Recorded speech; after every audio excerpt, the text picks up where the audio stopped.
তোমরা যারা অন্যের লং ভিডিও দেখতে গিয়ে বারবার হোঁচট খাও তাদেরকে আজ আমি একটা কথা বলি।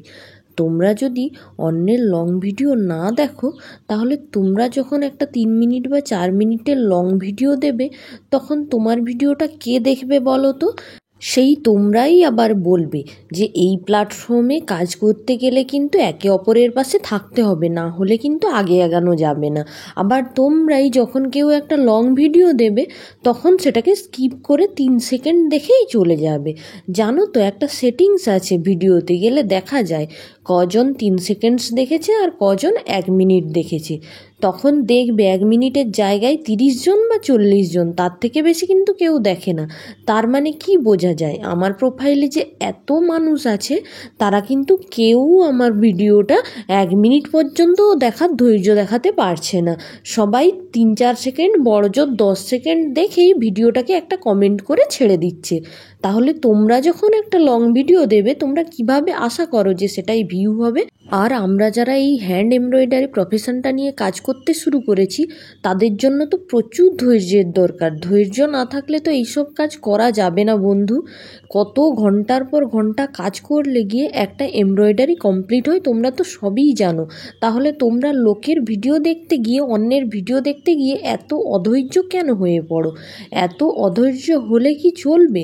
তুমি তাহলে কাজটা করবে কি করে? তুমি যেভাবে কাজটা ধৈর্য নিয়ে করছো সেভাবে যদি ধৈর্য নিয়ে অন্যের ভিডিওটাও দেখো তাহলে কিন্তু তোমারও লাভ আর অন্যেরও লাভ। তোমার কিন্তু এনগেজমেন্টটা বাড়বে। সেইভাবে তোমার লং ভিডিও যখন অন্যের সামনে যাবে তখন সেও আনন্দিত হয়ে দেখবে, বলে দেখি আমার তো ভিডিও সবসময় দেখে, লাইক কমেন্ট করে, আমিও তার ভিডিওটা পুরোটাই দেখব। যাই হোক বন্ধুরা, আজ অনেক মনের কথা বলে ফেললাম, এবারে একটু কাজে ফিরে আসি। আমি কিন্তু এখানে মাঝখানে একটা বড় ফ্লাওয়ার করেছি এবং চারধারে লতা পাতা কলি দিয়ে ভরাট করেছি।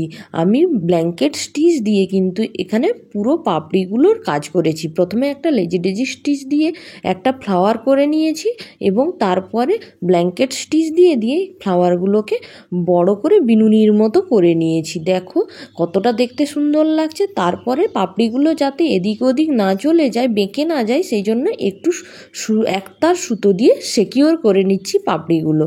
ফুলের কাজ শেষ হয়ে গেলে আমি এবার কিন্তু ডালগুলো সেলাই করে নেব। ডাল সেলাই করার জন্য আমি এখানে কিন্তু ডাল ফোড় সেলাই বা স্টিম স্টিচ ব্যবহার করেছি। আর এখানে আমি একটা গ্রিন কালারের সুতো ব্যবহার করেছি ডালগুলো সেলাই করার জন্য। এই গ্রিন কালারটা কিন্তু অন্যান্য গ্রিন কালারের থেকে একটু আলাদা, আকাশিও নয় আবার ডিপ গ্রিনও নয়, মাঝামাঝি একটা কালার, কিন্তু এই কফি কালারের ফেব্রিকের উপরে দারুণ ফুটে উঠেছে।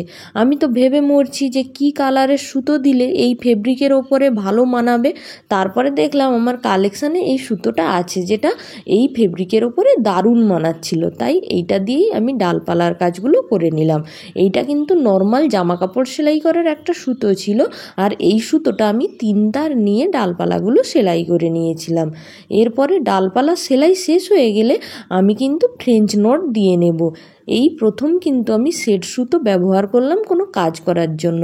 এইটা কিন্তু একটা হলুদ আর সাদা কালারের সেট সুতো ছিল, কিন্তু যাই হোক ফ্রেঞ্চ নটটাই কিন্তু সাদা কালারটা একবারও আসেনি, পুরো হলুদ কালারটা দিয়েই পুরো ফ্রেঞ্চ নটটা কমপ্লিট হয়ে গেছে।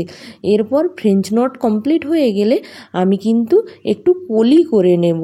কলি করার জন্য আমি একটা সেট সুতো ব্লু আর হোয়াইট কালারের সেট সুতোটা ব্যবহার করেছি, কিন্তু ওই পুরো ব্লু কালারটা দিয়েই পুরো ফ্লাওয়ারটা কিন্তু হয়ে গেছে, এখানে সাদাটা সেভাবে আসেনি। আমি কিন্তু ফিশবোন স্টিচ ব্যবহার করে কলিগুলো পুরো কমপ্লিট করে নিচ্ছি। ডিপ কালার লাগছে একটু, কিন্তু তবুও দেখতে ভালো লাগছে পুরো কলিটা। এরপর বড় ফুলের মাঝখানটা আমি ফ্রেঞ্চ নট দিয়ে ফুলের রেনুটা করে নেব। এখানে সাদা কালারের একটা সুতো ব্যবহার করেছি ফ্রেঞ্চ নট করার জন্য। আমার ভিডিও ভালো লাগলে লাইক কমেন্ট শেয়ার করে পাশে থেকো।